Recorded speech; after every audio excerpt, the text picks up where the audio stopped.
사랑하는 은혜샘교회 성도 여러분들, 안녕하십니까? 김광훈 목사입니다.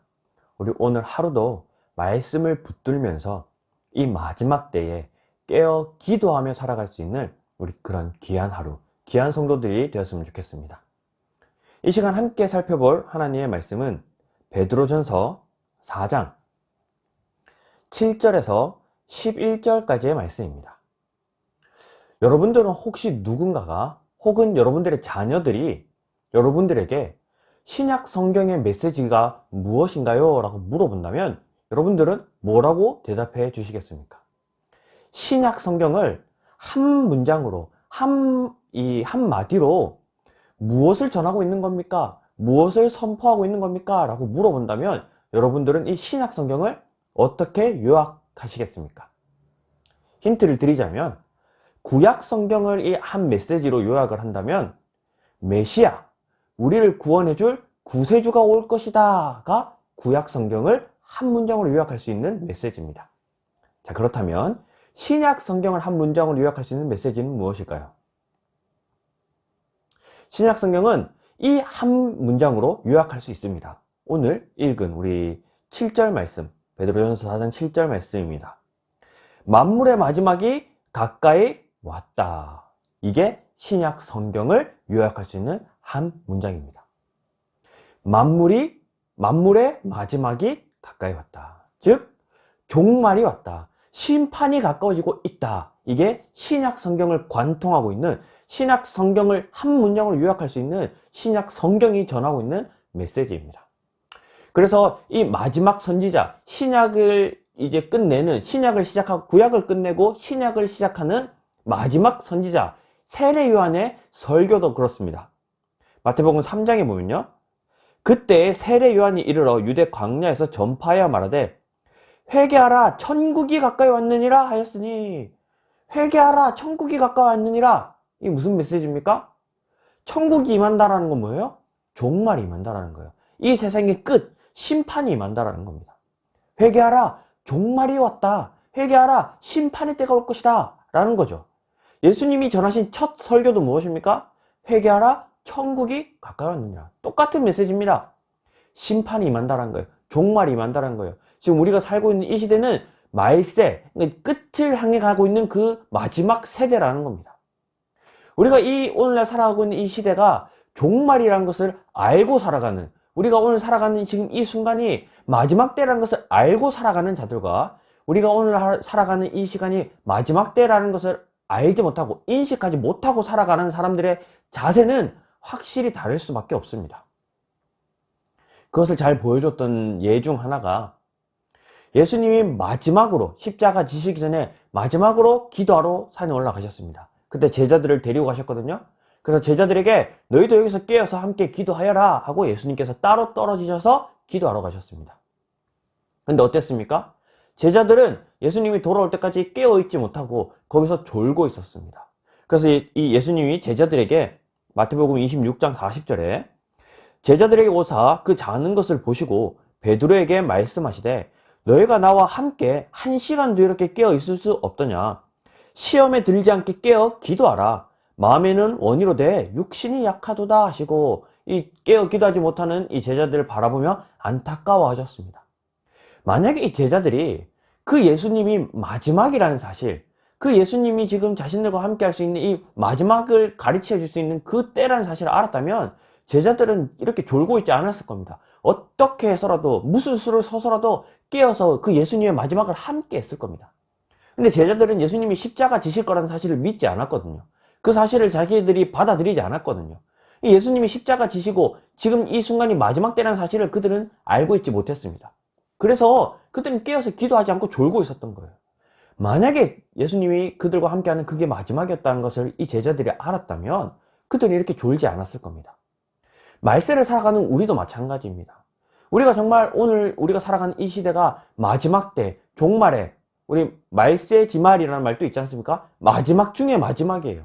정말 말세 중에 말세인 이 시대를 살아간다고 우리가 자각하고 있다면 우리는 이렇게 졸고 있을 시간이 없습니다. 늘 깨어 기도해야죠. 가족을 위해, 세상을 위해, 친구들을 위해. 하지만 우리가 살아가는 이 시대가 설마 이때 마지막이 오겠어? 이런 막연한 마음으로 살아가고 이런 제자들과 같은 마음으로 우리가 오늘 하루 살아간다면 우리는 오늘 또 기도하지 못하고 조는 이 제자들의 모습과 같을 수밖에 없다는 겁니다. 그래서 우리가 살아가는 지금 이 시대가 마지막 때라는 것을 좀 자각하고 깨어 기도하기에 힘쓰는 그런 귀한 성도들이 되었으면 좋겠습니다. 그래서 베드로는요, 다시 7절부터 보겠습니다. 만물의 마지막에 가까이 왔으니 그러므로 너희는 정신을 차리고 근신하여 기도하라 라고 똑같이 메시지를 전하고 있지 않습니까? 마지막 때니까 제발 정신 차리고 기도해. 이렇게 지금 베드로는 오늘 우리에게 하나님의 말씀, 하나님의 마음을 전하고 있습니다. 오늘 하루 깨어 기도하기에 힘쓰는 그런 성도들이 되었으면 좋겠습니다. 그렇다면 마지막 때는 무엇을 기도해야 될까요? 마지막 때는 어떤 기도를 해야 할까요? 8절입니다. 무엇보다도 뜨겁게 서로 사랑할지니 사랑은 허다한 죄를 덮느니라. 우리가 마지막 때에 해야 할 기도는요, 뜨겁게 사랑하도록 기도하는 겁니다. 사랑은 모든 죄를 덮는, 모든 허물을 덮는다고 하거든요. 옛날에 TV 프로그램에 이 시한부 선고를 받은 한 젊은 여성이 방영된 것을 본 적이 있습니다. 이 젊은 여성이 이 30대의 여성이었는데요.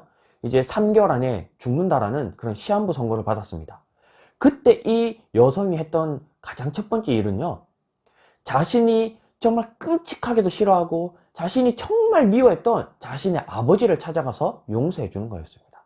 정확한 내막은 잘 기억이 나지 않지만 어릴 때부터 그 아버지가 가정폭력에 그 어머니를 때리고 자녀들을 때리고 늘 술을 취해 계시고 이런 그런 이제 잘못된 이런 아버지의 모습 속에서 이 자매분이 아주 힘들게 이런 삶을 살다가 정말 이른 나이에 이 암이라는 그런 시한부 선고를 받으면서 그가 제일 먼저 한 것은 자신의 아버지를 용서하기 위해 찾아가는 거였습니다.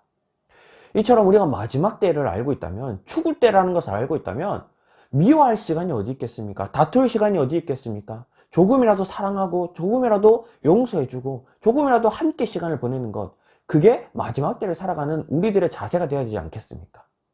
오늘날 우리가 말세라는 이야기는 하지만 교회에 사랑이 없어졌습니다. 이러한 사랑을 좀 회복할 수 있었으면 좋겠습니다. 그래서 말세에 우리가 기도해야 할 것은요, 정말 뜨겁게, 다시 8절입니다. 무엇보다도 뜨겁게 서로 사랑하라는 것. 우리가 오늘 하루 정말 뜨겁게 사랑하며 살아갈 수 있는 그런 귀한 성도들이 되었으면 좋겠습니다. 이처럼 뜨거운 사랑을 전제로 우리 9절 보겠습니다. 서로 대접하기를 원망 없이 하라 라고 말하고 있습니다.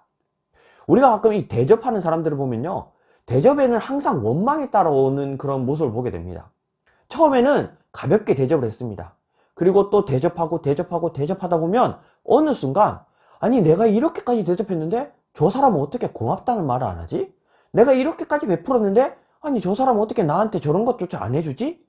우리가 이런 대접을 하다 보면 어느 순간 이 대접이 원망이 돼서 우리에게 돌아올 때가 있습니다. 그래서 우리가 사랑하고 있다면 대접할 때는 이런 원망이 돌아오지 않도록 그냥 값없이 베풀어 주라는 얘기입니다. 이것을 가장 잘 보여주는 게 우리 부모님들의 사랑이지 않습니까? 부모님들이 어릴 때부터 아기들을, 우리의 자녀들을 정말 대가 없이 그들을 막 대접해 주지 않습니까? 하지만 그들에게 돌아오는 것이 없을지라도 부모님들은 그들을 원망하지도 않습니다. 오히려 더 사랑하죠. 이게 말세에 우리가 가져야 할 마음가짐이고 자세인 것 같습니다. 계속해서 10절입니다. 각각 은사를 받은 대로 하나님의 여러 가지 은혜를 맡은 선한 청지기 같이 서로 봉사하라. 이 사랑하는 마음을 가지고, 뜨겁게 사랑하는 마음을 가지고 이제 봉사하는 삶을 살아야 하는데, 우리가 어떻게 봉사해야 되냐면요, 우리가 가진 재능으로 봉사해야 된다는 겁니다. 내가 뭔가 정리정돈하는 걸 잘한다? 그러면 그냥 청소하면 되고요. 내가 뭔가 누군가에게 기쁨을 주기를 원하고 뭔가를 만들어주는 걸 잘한다? 음식으로 대접하면 되고요. 우리가 할 수 있는 이 재능을 가지고 봉사하고 섬기라고 하고 있습니다. 근데 이게 내 능력, 내 재능, 나의 노력이라고 생각하는 순간 이게 앞선 우리 10절의 말씀, 아니 9절의 말씀처럼 대접하면서 원망이 생길 수밖에 없습니다. 하지만 우리가 무언가를 봉사할 때 하나님이 주신 능력으로 그냥 봉사하는 겁니다. 하나님이 맡기신 것을 섬기는 겁니다. 그럼 우리가 원망을 할 필요도 없고요, 이렇쿵저렇쿵 말이 나올 필요가 없다는 거죠. 그래서 건강한 교회는 말이 없는 교회입니다. 그냥 각자 주어진 능력대로 섬기는 겁니다. 내 능력이 안 된다, 그럼 그 일을 그냥 섬기지 않으면 됩니다. 그런데 우리가 막 능력도 안 되는 일을 섬기려 하다 보니 서로 다투고 또 말이 오고 가고 이런 마음이 생기는 게 우리가 교회 안에서는 좀 없어졌으면 좋겠습니다. 하나님이 주신 능력대로 그냥 섬기는 거예요. 나아가서 우리의 직장도 마찬가지입니다. 지금 우리가 봉사하고 살아가고 있는, 수고하고 있는 우리 삶의 터전에서도요. 그 자리는 하나님이 나에게 주신 자리입니다. 나에게 맡기신 자리입니다. 그러면 그냥 하나님이 맡기신 자리에서 하나님이 하라는 일대로 묵묵히 해나가는 것, 그게 말세를 살아가야 할 우리 성도들의 자세라는 거죠. 그래서 마지막 11절입니다. 만일 누가 말하려면 하나님의 말씀을 하는 것 같이 하고, 누가 봉사하려면 하나님이 공급하시는 힘으로 하는 것 같이 하라. 이는 범사에 예수 그리스도로 말미암아 하나님이 영광을 받으시게 하려 함이니 그에게 영광과 권능이 세세에 무궁하도록 있느니라. 아멘. 이 11절의 말씀, 그 어떤 설교가 더 필요하겠습니까? 우리가 이 세상에서 섬기고 일하고 수고하고 노력하고 누군가와 이야기를 나누는 모든 것을 하나님 앞에서 하듯 하라는 거예요. 하나님께 하듯 하라는 겁니다. 말세를 살아가는 우리의 삶의 자세가 이러했으면 좋겠습니다. 하나님 앞에서 살아간다. 하나님께 하듯 살아간다. 우리가 뜨겁게 사랑하고 그 사랑하는 마음으로 대접하고 봉사하고, 그리고 우리가 하나님께 하듯 그렇게 하는 삶을 살아낸다면 우리가 마지막 때를 정말 거룩하게 하나님의 백성답게 살아갈 수 있을, 그리고 11절의 말씀처럼요, 우리의 삶을 통해 하나님이 영광 받으실 수 있는 그런 우리 정말 하나님의 자녀된 삶을 살아낼 거라 믿습니다. 그래서 오늘 하루 이 말씀을 기억하면서 우리가 오늘 이 말씀을 삶으로 실천했으면 좋겠는데요. 오늘 하루 우리가 좀 실천했으면 좋겠는 것은요, 오늘 읽은 말씀대로요, 사랑으로 대접하고 사랑으로 봉사하고 섬기는 하루가 되었으면 좋겠습니다.